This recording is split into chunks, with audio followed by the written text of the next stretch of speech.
And now we're going to get into the treatment for renal failure. Fluid replacement and restriction is important in treatment because it determines adequate intravascular volume and cardiac output to ensure proper perfusion to the kidneys.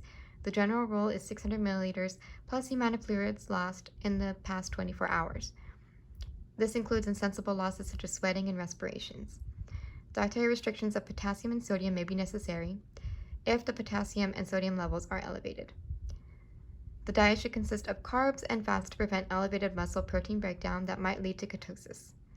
Sodium may be restricted to prevent edema or hypertension.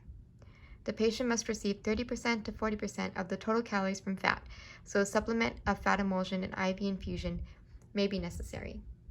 It is also important to monitor the potassium levels and to use measures to lower those potassium levels if they are elevated. This includes insulin, which has an effect on potassium levels by shifting potassium into the cells. Calcium gluconate aids in preventing dysrhythmias from elevated protein levels, and dialysis physically removes protein from the body. These are all considered conservative therapy.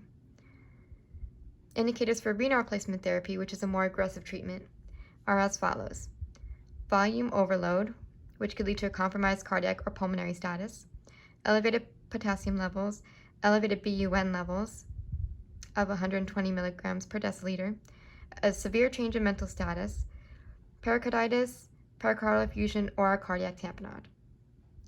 Hemodialysis and continuous renal therapy are common methods used. Continuous renal therapy is given over 24 hours, and it is either through a vein or a catheter placement. Hemodialysis is usually saved for emergent situations, but is considered more complicated as vascular access is required and requires specialized staff and equipment.